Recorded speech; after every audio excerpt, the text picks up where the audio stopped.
أشهد أن محمد رسول الله أشهد أن محمد رسول الله حي على الصلاة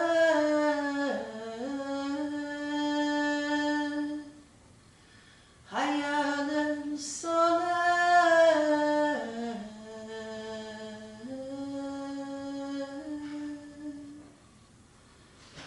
حي على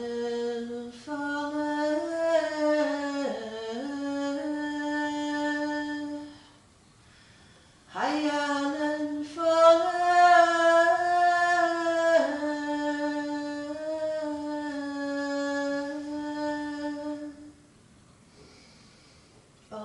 الله أكبر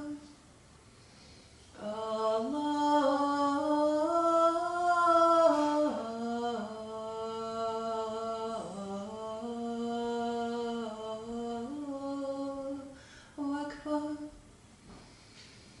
لا إله إلا الله الله أكبر الله أكبر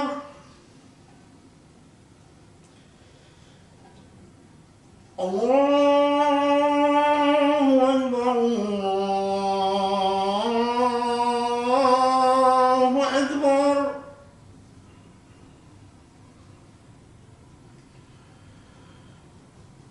أشهد أن لا إله إلا الله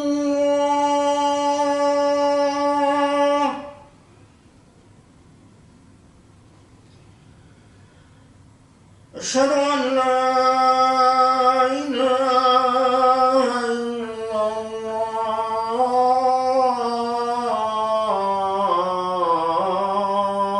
الله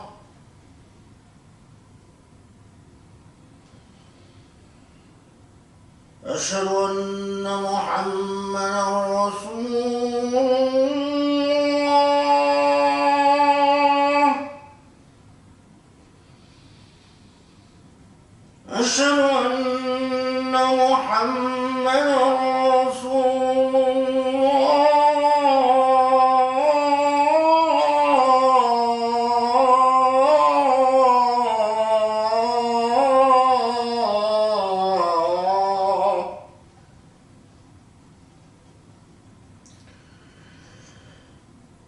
حي على الصلاة حي على الصلاة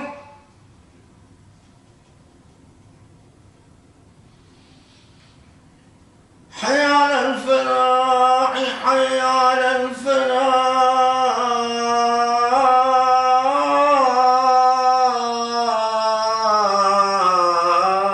الفلاح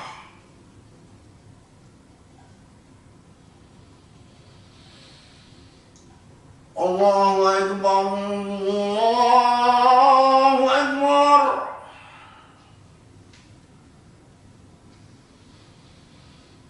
لا إله إلا الله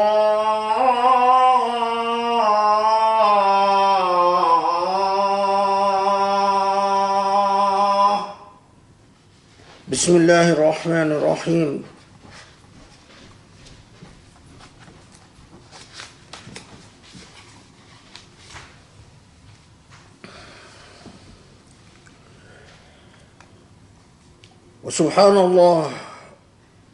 وسبحان الله العلي العظيم والحمد لله رب العالمين نشهد أن لا إله إلا الله وحده لا شريك له ونشهد أن محمدًا رسول الله اللهم صل وسلم وبارك عليه اللهم صل وسلم وبارك على الحبيب المصطفى النبي الأمين المرسل رحمة للعالمين وعلى آله الأطهار الميامين وعلى أصحابه المختارين وعلى من اتبعه بإحسان إلى يوم الدين. سبحان الله، نؤمن به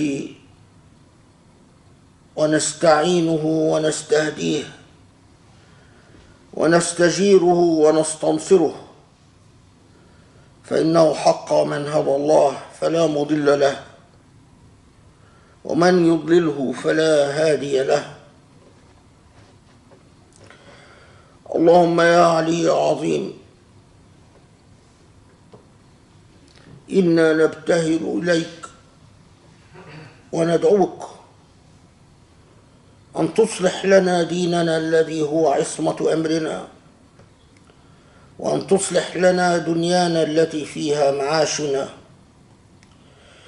وأن تصلح لنا آخرتنا التي فيها معادنا، وأن تجعل الحياة زيادة لنا في كل خير، وأن تجعل الموت راحة لنا من كل شر.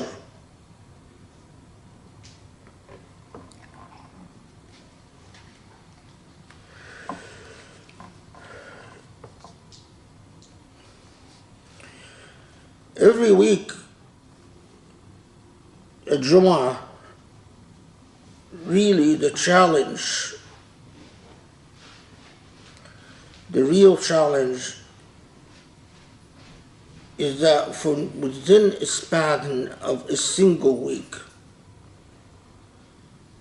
there are so many issues that unfold that should be of integral importance to the Muslim Ummah, to Muslims everywhere, to the very concept and idea of Islamicity and Islam as a faith and Islam as a set of normative values that craft and shape and anchor identity. So many issues. The challenge for the intelligent, reflecting, thinking Muslim in reading all the issues that bubble to the surface every week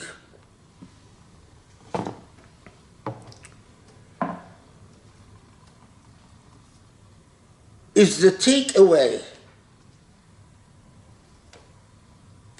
from these issues for the reflecting, thinking Muslim.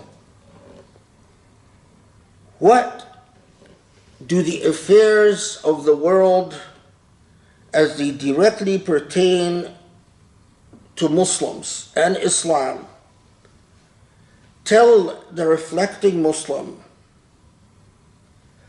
about God's purpose, what God is saying to Muslims, and what God is saying to humanity through the unfolding of the events that God has permitted to unfold in the world? What set of priorities does the reading of these events, what set of priorities do they set for the thinking Muslim?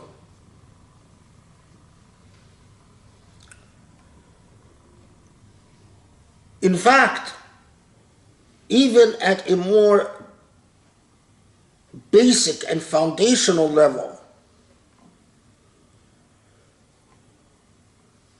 how reading the events of the world, the current events, one of the topics that has emerged in so many schools, in so many educational institutions, is functionally called current events, a course on current events, a discipline of current events, a reading section on current events. Well, this is not simply journalism, in the sense this is not simply informing about what is going on in the world. But what we mean and what is generally entailed and meant by this categorization of current events is what are the priorities within our living moment in the world? What are the issues, the most pressing issues? And what are the issues that call upon us to take action and to respond in some shape or form? When we look at the current events of the Muslim world and what pertains to the Muslim world more specifically, this is really where the role of the intelligent, reflecting reader is so important.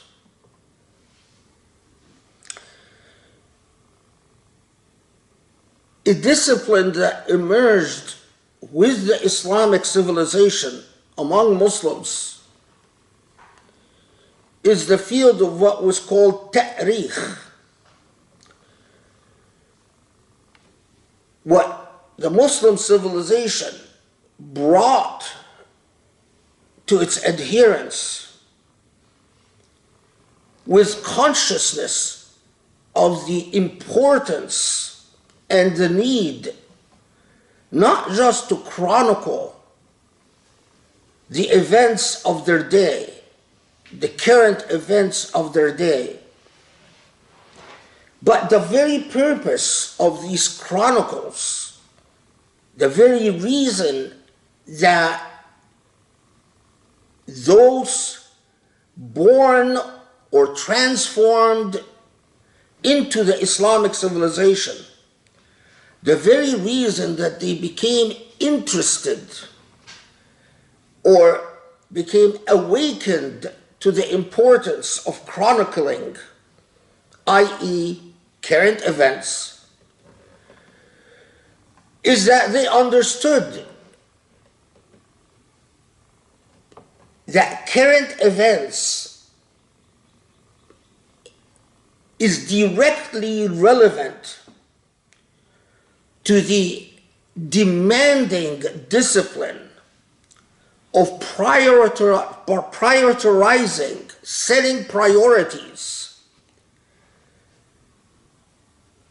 of normatively what Islam demands of a Muslim and expects from a Muslim, and what Allah wants Muslims to respond to or react to or to have an impact on.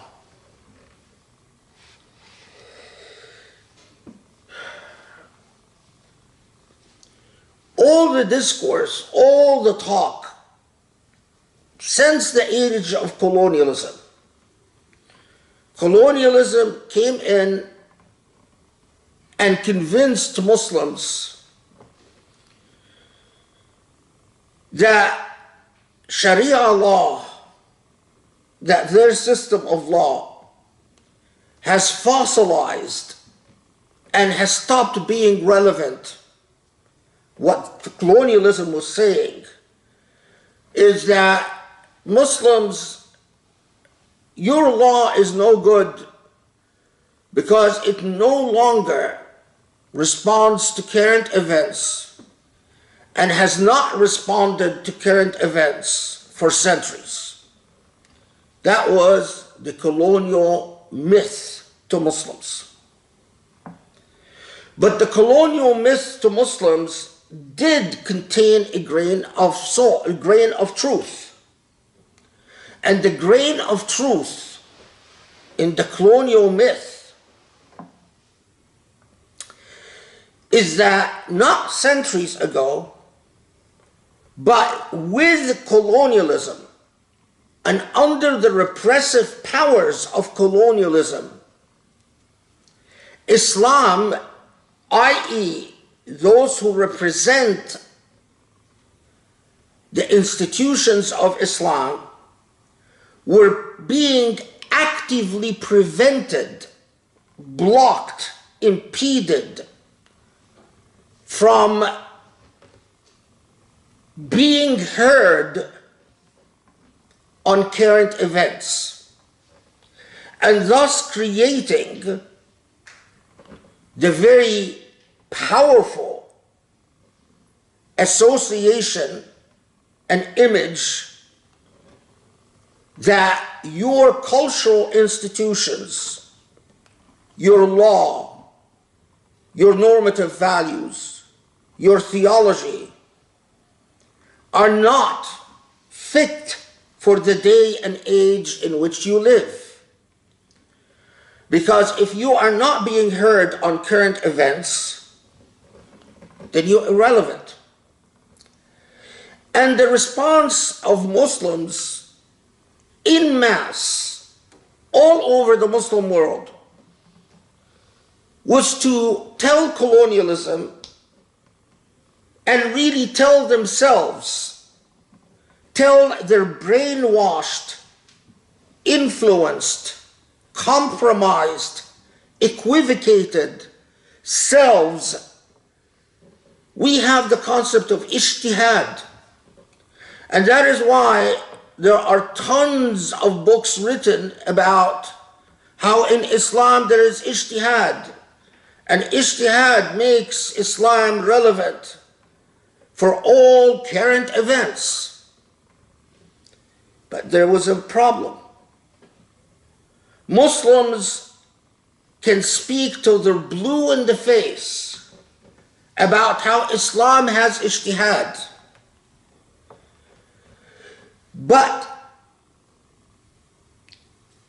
if the Ijtihad of Muslims is being institutionally blocked from responding to current events through authoritarianism, dictatorship, secular dictatorship, or even religious dictatorship, but if the path between the act of ijtihad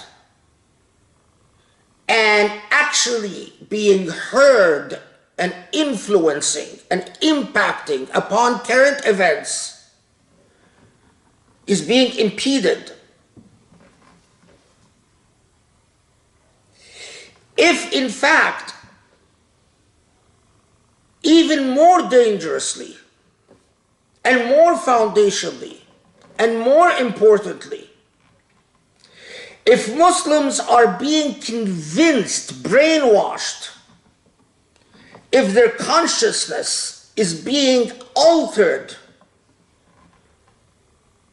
to be persuaded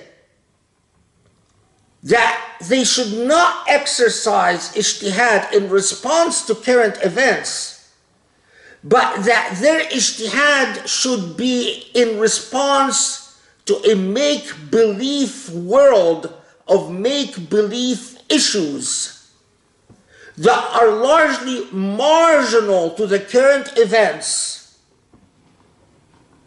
then Muslims can speak about ijtihad till they're blue in the face. But that ijtihad is entirely irrelevant and entirely ineffective, and it has no bearing upon the world in which we live in. And indeed, the institutions left by colonialism in the Muslim world, for a variety of complex reasons that I can speak about for hours,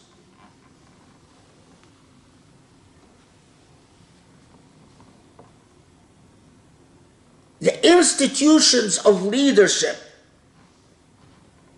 their relationship to current events was so skewed, so deformed, so twisted, that the fate on the entire Muslim Ummah was nothing short of devastating. And of course, the question that immediately comes to mind: how skewed? How twisted? What do you mean that colonialism left institutions? Well, the institutions that colonialism left throughout the Muslim world were institutions that did not respond to current events as read and understood and interpreted by the masses, by their own native populations, but they responded to a set of current events that they treated as a secret agenda, not fit for public consumption, that is secretly between them and their former colonizers. So in other words, an elite that rules, that doesn't respond to the current events that impact the formation and the constitution and the emergence and the negotiation of values in society as experienced by the masses, but institutions that are prone to understanding current events, what is really important in life, as a secret agenda between them and their colonizers. And that the masses in general are unfit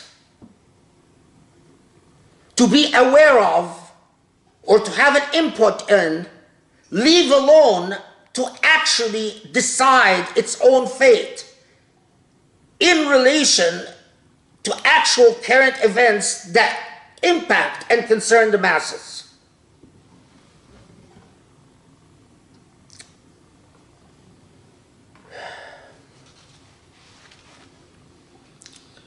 And what you do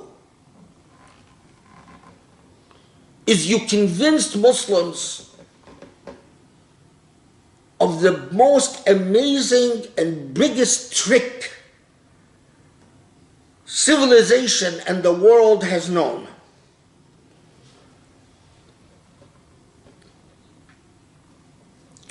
You exoticized, made Islam something exotic. What is of Islamic interest is something to be experienced in a ghettoized reality, while society at large is secularized and de-Islamized. And while what the ruling elite really responds to is the current events of the secret agenda, not the current events that you and I engage within the span of even 1 week. You want examples of that? Look.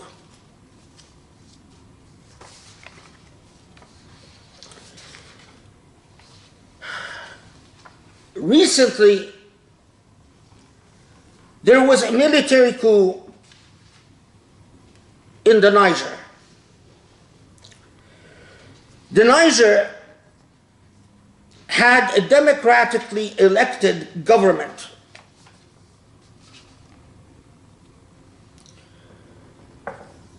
The name of its president was Mohamed Bazoum. Whether Mohamed Bazoum was a good administrator or a bad administrator, he was democratically elected. Because he was democratically elected, he had every incentive and every reason to respond to current events that are engaged in regular news media institutions. In other words, to the current events known to the public in the country of the Niger. If he doesn't respond to the current events that everyone knows about and is interested in, he might lose the elections. But what happened in Niger was a military coup. And yet again, army officers overthrow the democratically elected ruler in a Muslim country, in a country with a Muslim majority and a Muslim president. Good. Not good, but okay. What so many people do not know is that the army officer, Musa Barmo, who overthrew the democratically elected president, one of the principal army officers, was trained in the United States, in Georgia. Like President Sisi of Egypt, his ideology and the way he sees the world is not just influenced by the United States, but these army officers cannot imagine the world,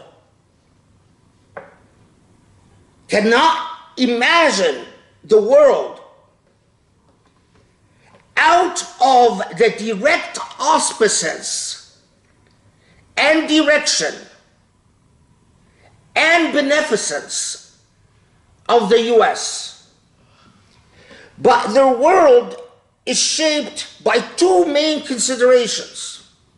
One is that they are Islamophobes, Muslim Islamophobes. They understand their own Muslim society in terms of Islam is a danger, Islam must be contained, Islam must be repressed, otherwise there will be terrorism and Islamicity and Islamisms and Muslim activists and Muslim terrorists. In other words, their worldview is a world of securitization. The priority in the world is to repress Islamic agents and to maintain order. And the other basic element in their thinking is that you cannot deviate from the auspices and beneficence of the United States.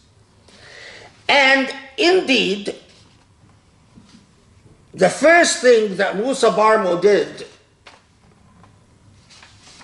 was to contact the United States, and Allah only knows about what secret contacts went on before the coup, like Sisi of Egypt, and to assure the world that although the democratically elected government has been overthrown, none of this is going to compromise the very close relationship between the state of Niger and the United States. But you know what? Since 2008, in West Africa, there have been 11 coups.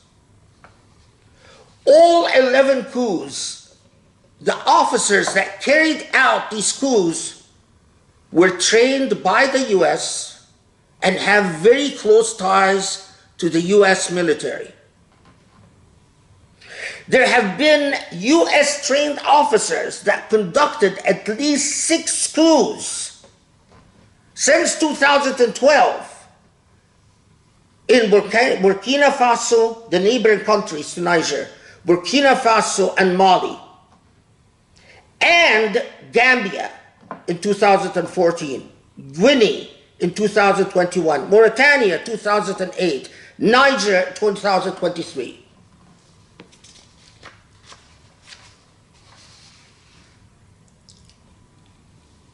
You might wonder, how does this happen? Well, precisely this, that these officers are alienated from their own Islamic roots. They see Islamicity only in terms of a danger. Second, they do not trust their own people, meaning civil society. They look at civil society as unfit to be in the know about what is relevant for current events and to manage itself and to choose its own responses to current events.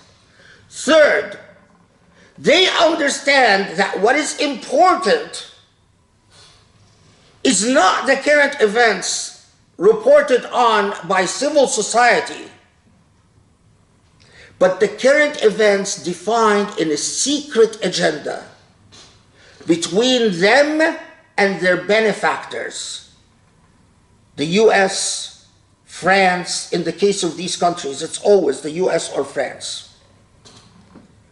Practically, there's a reason for it. The US has been engaged militarily in the Niger against Islamic militants.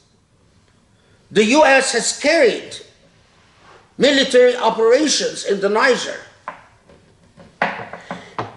Mind you, the first thing that army officer who overthrew the democratically elected government in the Niger said, in justifying why he carried out this coup, the first thing he says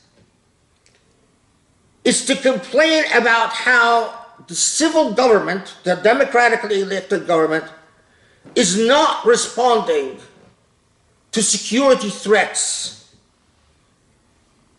in Niger society.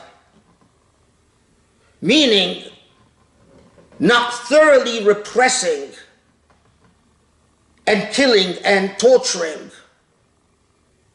Islamists.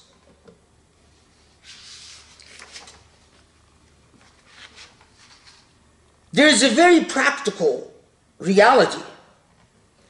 The Niger, like Mali, like Burkina Faso, like New Guinea or Guinea, is extremely rich in natural resources. In the case of the Niger, Niger has one of the largest deposits of uranium in the world. We need uranium to run our nuclear plants, our nuclear weapons. France, which relies nearly 100% on nuclear energy, needs dirt cheap uranium and needs to be able to get it directly from the army officers without serious civilian oversight or democratic limitations or restrictions or accountability or even taxation. They need to be able to harvest gold, to harvest uranium, to harvest a lot of other natural resources from Africa while lining the pockets of corrupt army officers. And so, put it simply, we can't afford, according to the US military, a democracy in the Niger or Burkina Faso or New Guinea or Mali or Mauritania in the same way that we couldn't afford a democracy in Egypt. Because corruption works well for us. We pay the army officers, they become filthy rich, and they give us the natural resources practically for nothing. We build our countries in the West, and who cares what happens to these Muslims? These Muslims continue to be backwards, ignorant, poor, oppressive, despotic, unjust. Who cares? As long as our economies and our gross national products meet their goals. And Muslims are hardly humans anyway. You don't believe me? Consider another current event. This one, if it wasn't so tragic, it would be laughable. Of course, as usual, we are all accustomed to this. Israeli forces kill a 23-year-old in Nablus. No oversight, no one knows anything. They killed another 14-year-old in the West Bank. This kid, 14-year-old, shot him in the head. Faris Rahabil Abu Samra. No response. Who cares? Another Palestinian child killed, dead. Who cares? But it doesn't stop there. Just last Thursday, the Israeli minister Ben Gvir again aggressively carried out an incursion against the Aqsa Mosque. Heavily protected by Israeli security, he violated the sanctity of the Aqsa Mosque. Did it affect the peace with Morocco? No. Did it affect relations with the Emirate? No. Did it affect relations with Egypt? No. Did it have any practical impact anywhere? No. Why? Because all those rulers respond to secret agendas, not what concerns the Muslim public at large. So Ben Gvir can kill Palestinians and can carry out another excursion against the Aqsa Mosque, violating its sanctity and violating all international laws.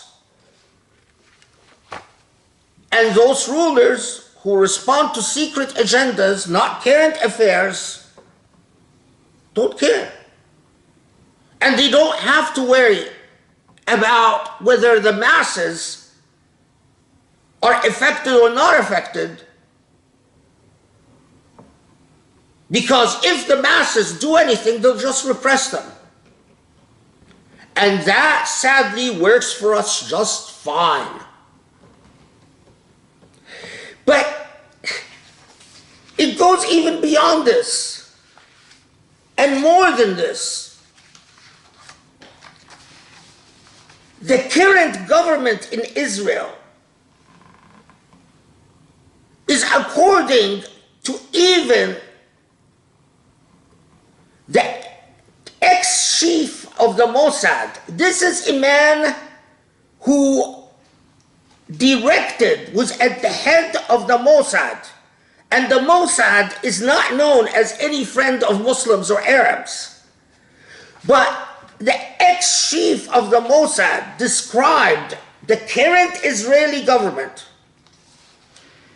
as a government of extreme lunatics and horrible racists who are a lot worse than the US white supremacist KKK. This is the ex-chief of the Mossad saying the current government in Israel is a government of white supremacists, or worse than white supremacists. They're racists. They're worse than the KKK. And indeed, you learn mind-boggling things. The current government in Israel, this government of extremists, of extreme lunatics, as the ex-chief called them, passed a law that prohibits the Israeli Supreme Court from overruling legislation that it deems unreasonable. And you might ask, so what? Well, what is so what? Israel doesn't have a written constitution.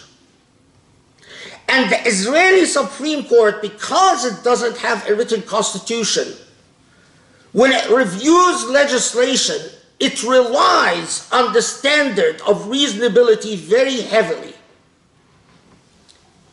So, on occasion, it's not very common, but on occasion, the Israeli Supreme Court has overruled truly racist legislation, deeming it unreasonable.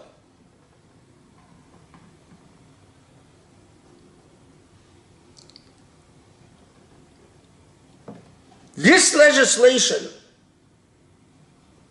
basically marginalizes and neutralizes the Israeli Supreme Court in Israeli life.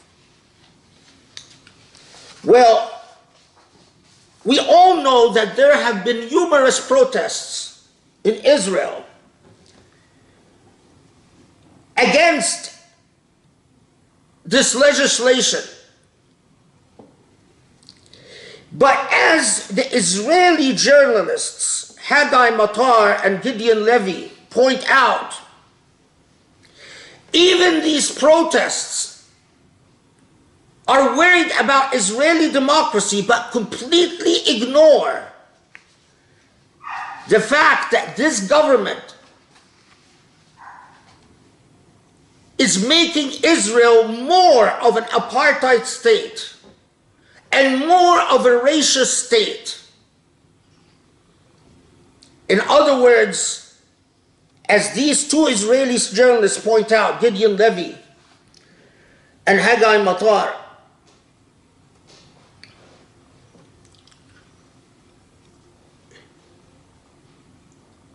it is not just that this legislation is a danger to a democracy for Jews, but this legislation enables these extremists from creating even further enforcing and anchoring a racist reality in Israel, an apartheid reality.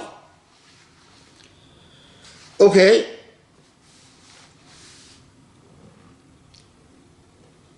Here's the thing. You have an extremist Israeli government, a racist Israeli government, and Israel passes a law the like which doesn't exist in the world except in an apartheid state. It passes a mind-boggling law that now the Israeli Supreme Court cannot overrule. The Israeli Supreme Court looked at this law in its early form, and it ruled 5-4 that the issue is not ripe for judicial decision. In other words, it's refused to rule for or against. But now, after this legislation, there's no way that the Israeli Supreme Court can overrule the law. And what does the Israeli law say? It is truly something to pause and marvel at. First, it says, remember, Israel has about 2 million non-Jewish Israeli citizens, Palestinian citizens who are not Jewish. Well, first the law says that no residential, no village or town in Israel can discriminate on the basis of race, religion, gender, nationality, disability, class, age, parentage, sexual orientation, country of origin, or views or party affiliation, or political views or party affiliation. Wow, okay. So discrimination is forbidden in Israel.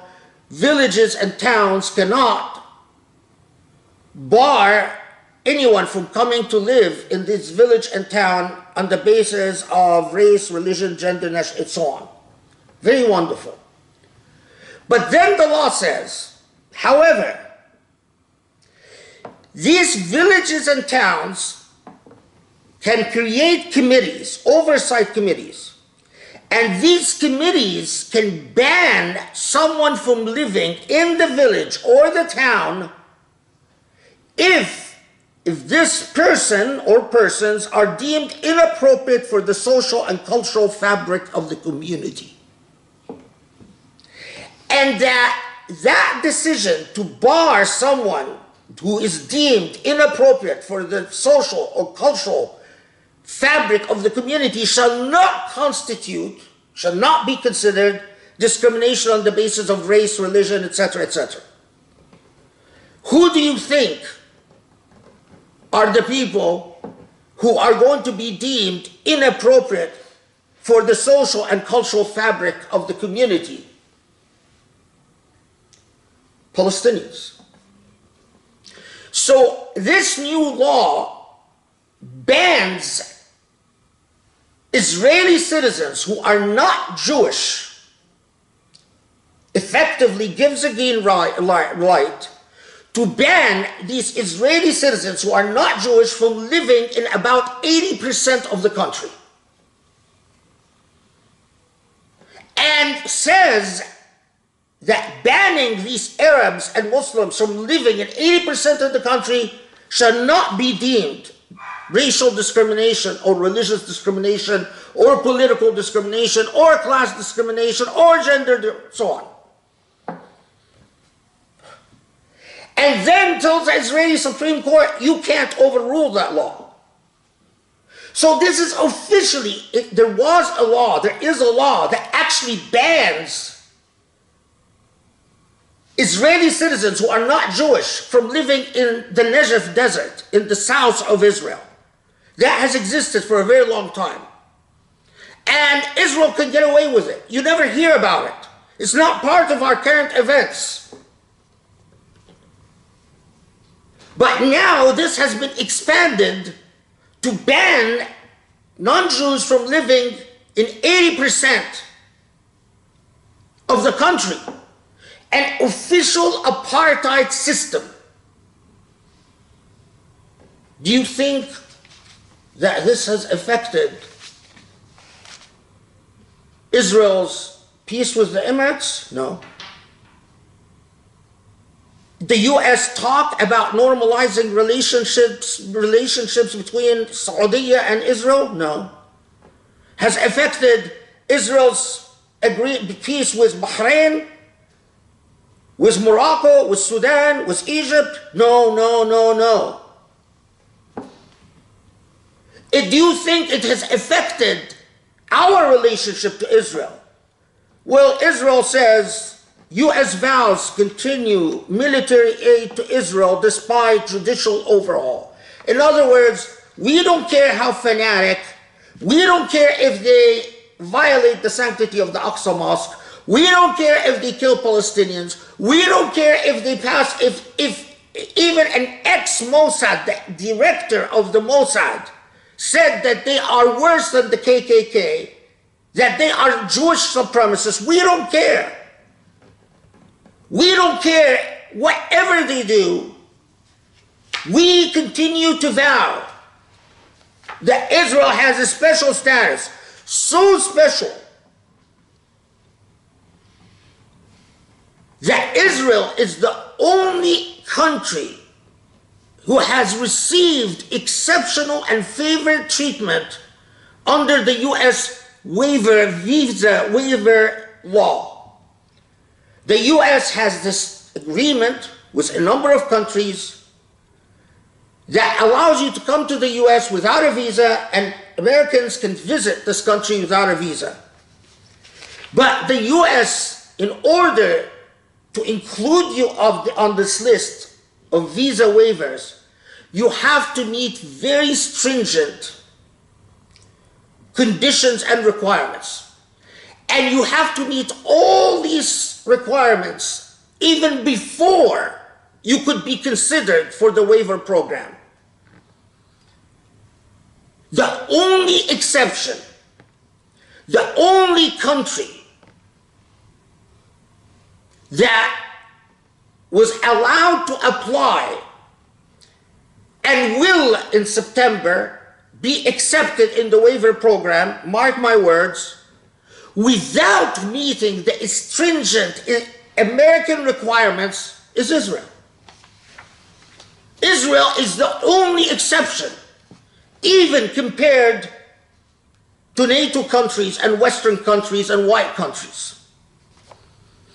And the Biden administration said, yes, we know about the extremist government, the Netanyahu bin Gvir government, but that's not going to affect any, and will have no impact on our relationship with Israel. Do you want to know how far the insanity gets? The insanity reaches? All of us have heard that the Muslim singer Sinead OConnor, who converted to Islam in 2018, recently passed away. And I will comment on that in the second khutbah, inshallah.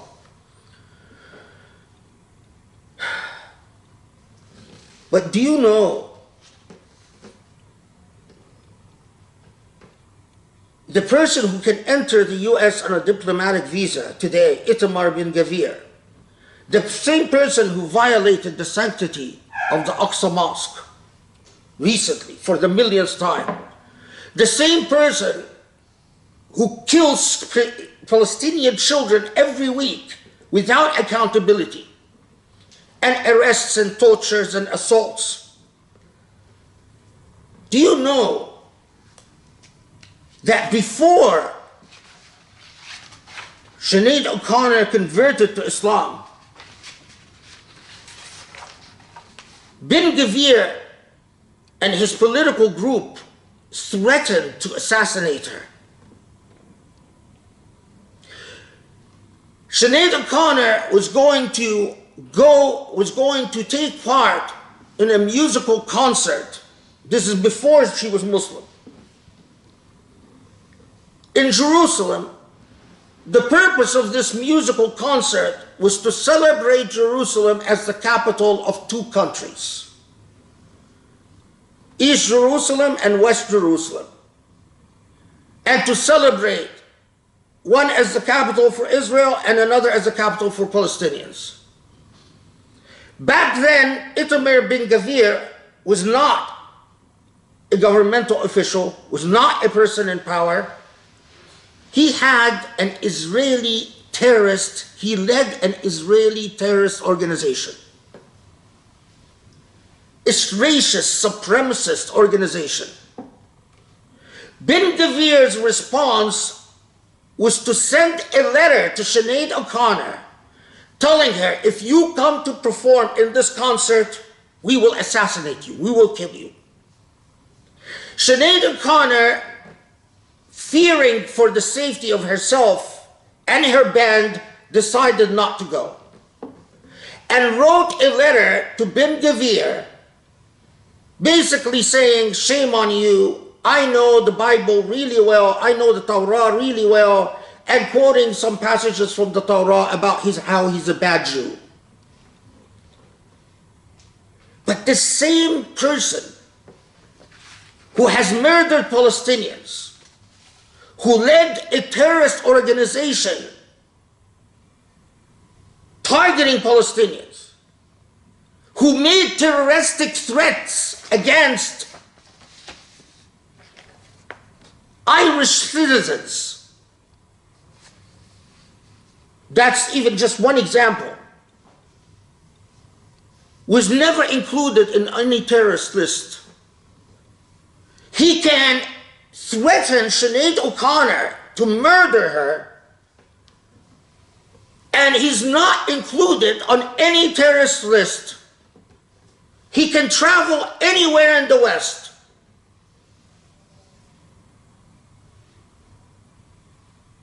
Meanwhile,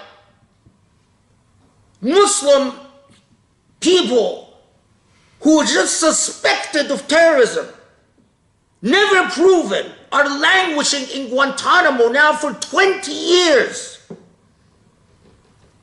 No one cares because they're Muslim. The UN Special Rapporteur just issued a report about continuing American abuses against Guantanamo detainees. These people, nothing criminal was ever proven against them. They have been languishing in prison for 20 years just because there is a vague suspicion that they're terrorists.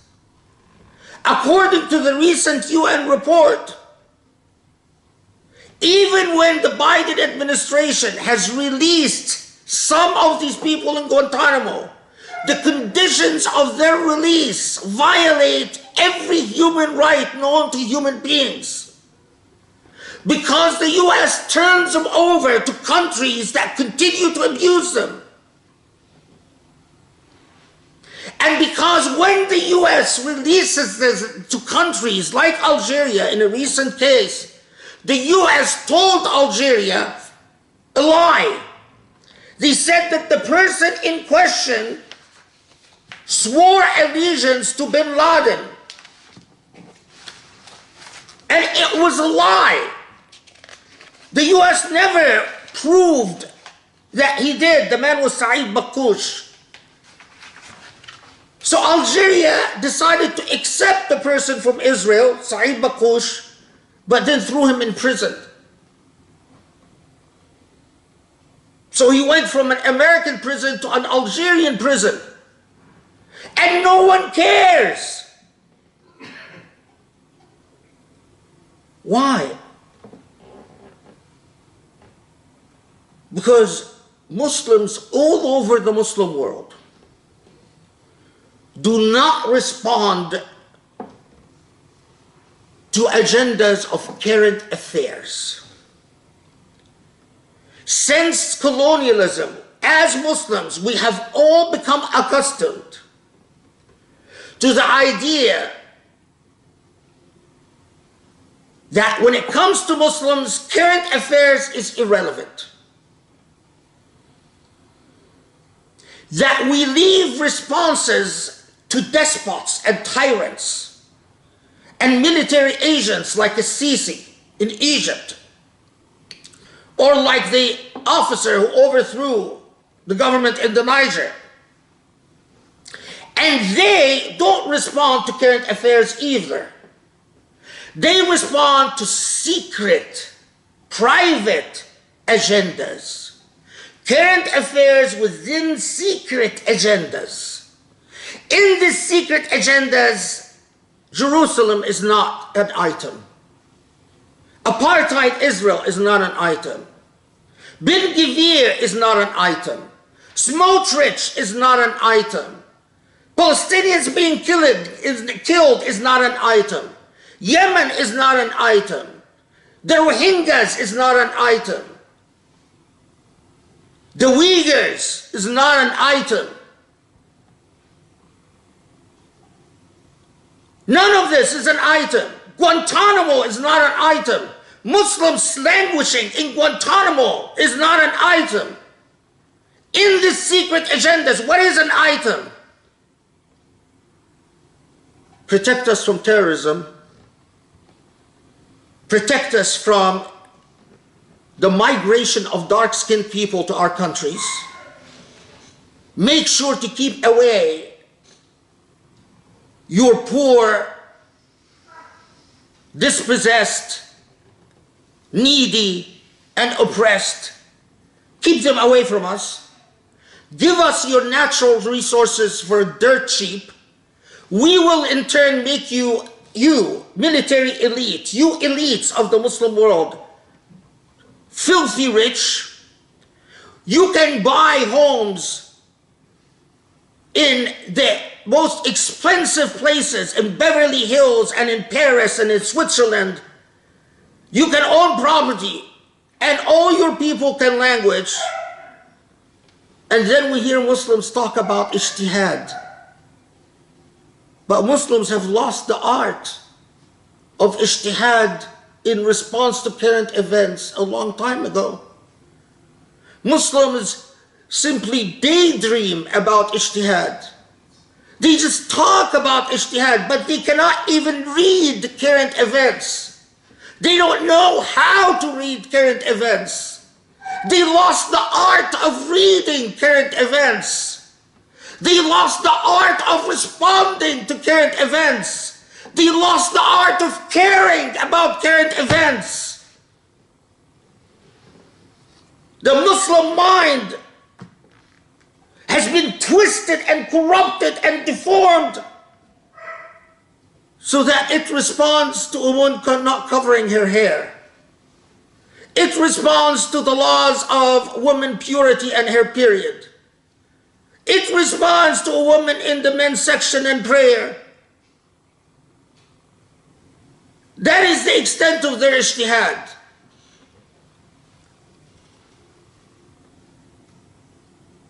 You see the predicament we're in. You see how important Jummah is for the life of Muslims. Do you see why Allah decreed that we have a Jummah and a Khutbah? And do you see the extent to which we've just wasted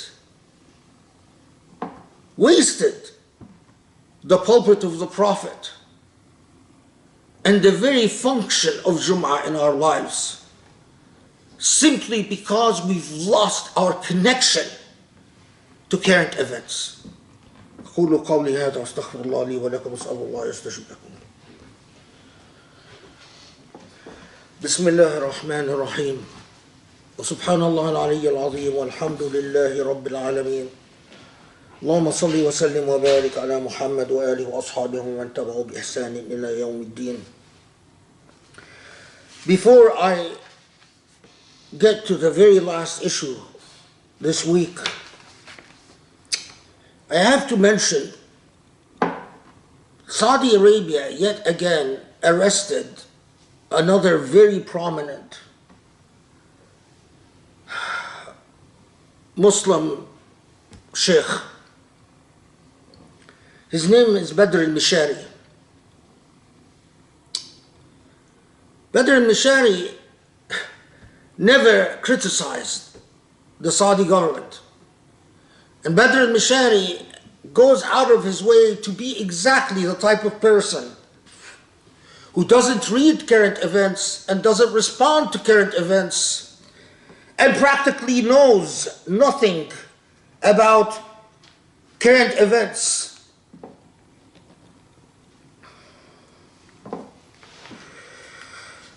But Badr al-Mashari has a very large following because of his talent in khutbah, in lecturing.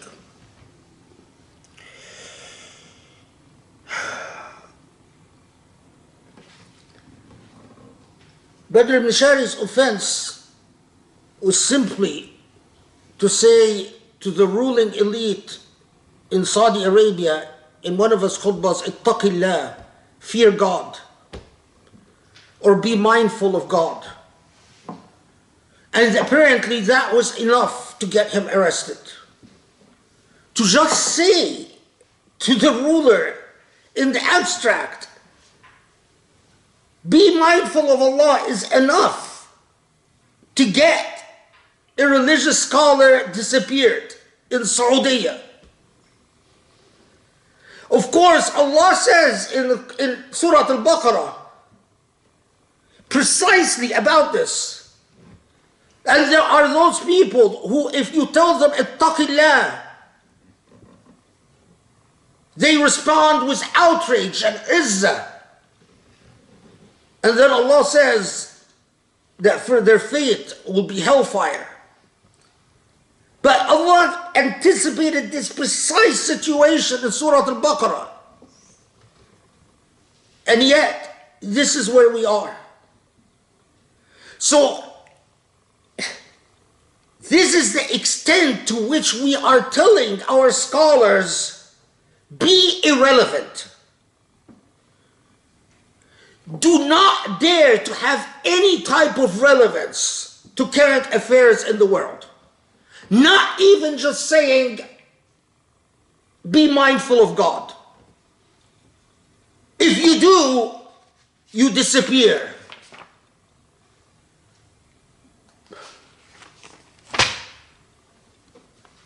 This is why we take it out on women. This is why we are small-minded. This is why we are ignorant. This is why we are petty.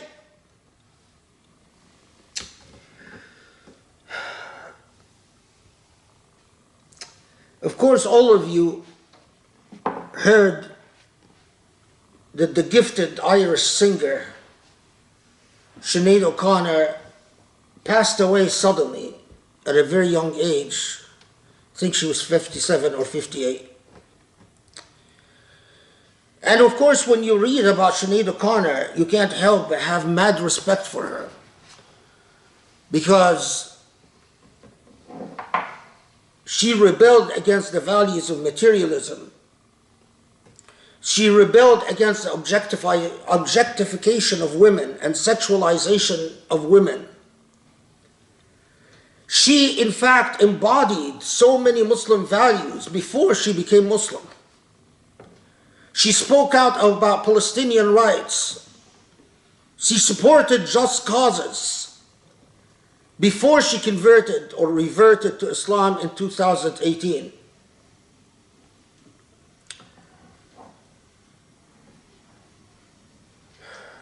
I was struck, however, subhanAllah, that in the same week that Sinead OConnor passed away, there was another figure of public note who passed away, the Muslim scholar Shabir Akhtar. Shabir Akhtar died, he was about 63, again suddenly. And for those of you who don't know, Shabir Akhtar wrote early on in his career, he wrote a very important book called A Faith for All Seasons, which is a serious theological engagement with Islam, a book that should be read by every Muslim. And then he went on to write extremely powerful and poignant Islamic responses to Christianity. He was a scholar of the Bible, as well as a scholar of Islamic theology and the Quran. And he engaged Christian theologians in ways that were rigorous and disciplined and compelling. He wrote a very important book about the philosophy of the Quran.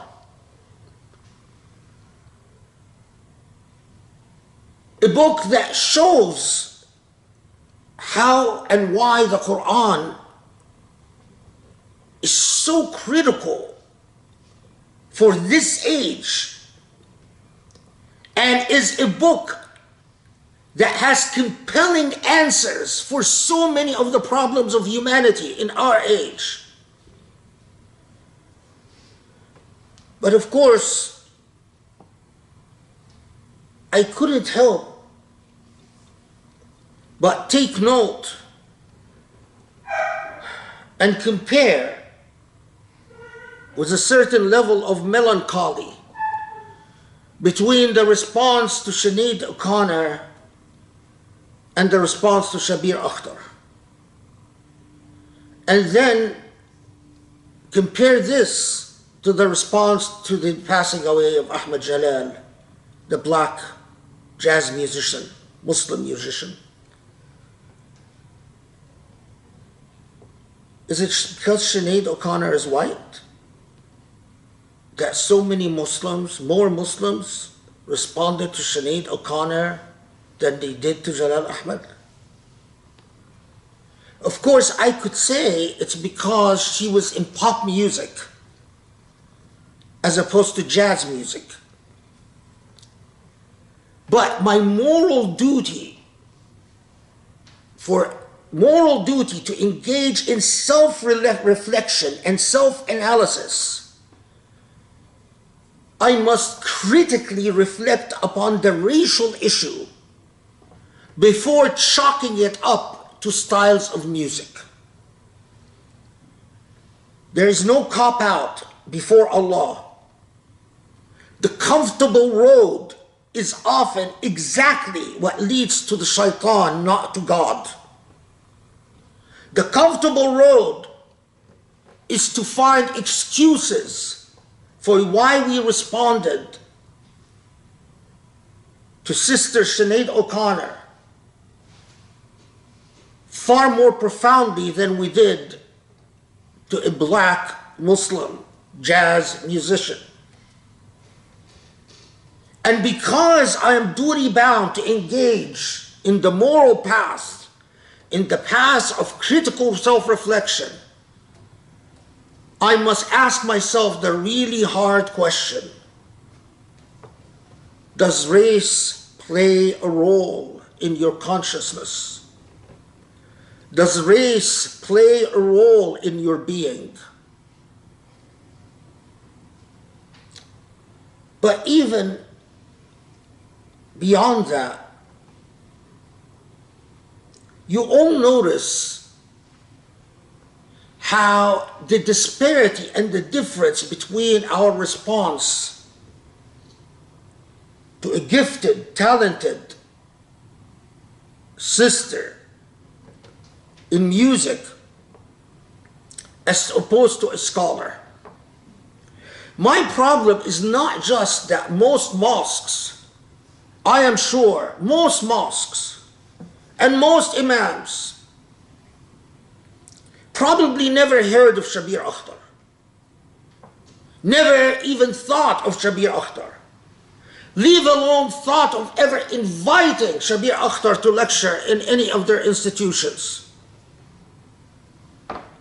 And so when he dies, the vast majority of Muslims are silent. Another scholar bit the dust.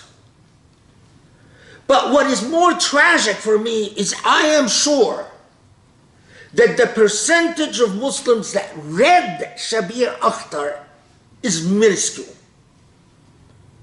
I am sure I am absolutely sure that for all the pontificating, pompous, arrogant Muslim kids who blabber on social media endlessly, who complain about crises of faith, who think that they're posing greedy, complex questions, they never bothered to lift a finger and to read someone as analytically rigorous as Shabir Akhtar.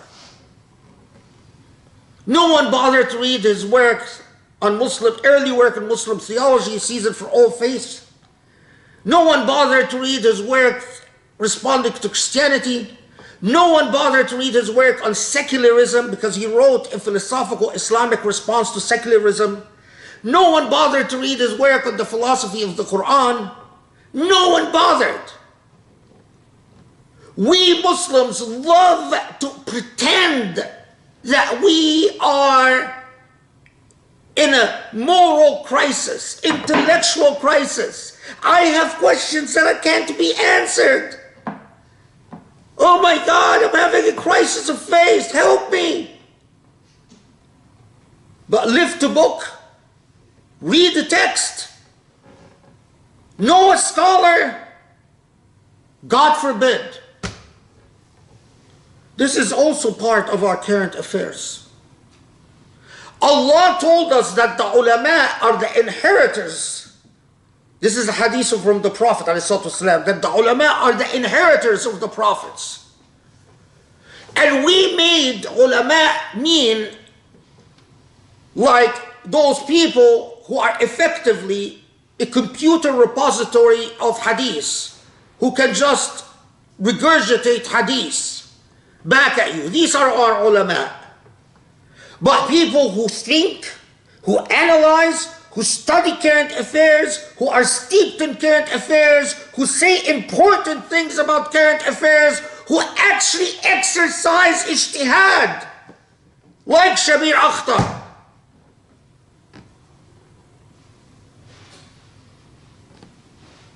No. We have no particular use for them. And if we're lucky, when they die, you'll have a couple of sources that will say something nice about them, and we move on. This is why there's the plight of the Muslim Ummah. This is why it would simply be unjust for Allah to help us, because we are an unjust people. We are an ignorant people.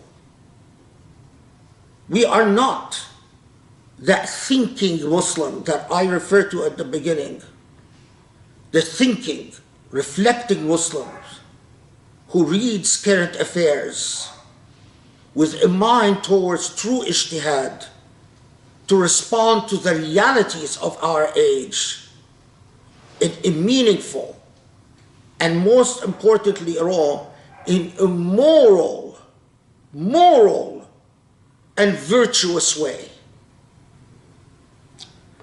Allahumma ighfir lana, Allahumma afu anna, Allahumma hdina li aqraba min hadha rashada. Allah forgive our sins. Allah guide us to be better Muslims, to be true Muslims. Allah, Ya Rabb, help us to be thinking Muslims, reflecting Muslims, who read our world correctly and who craft a response to the challenges of our world meaningfully, significantly, morally, and beautifully. Ya Allah, Ya Ali, Ya Azim. وصلي وسلم وبارك على محمد وآله وصحبه وأقم الصلاة.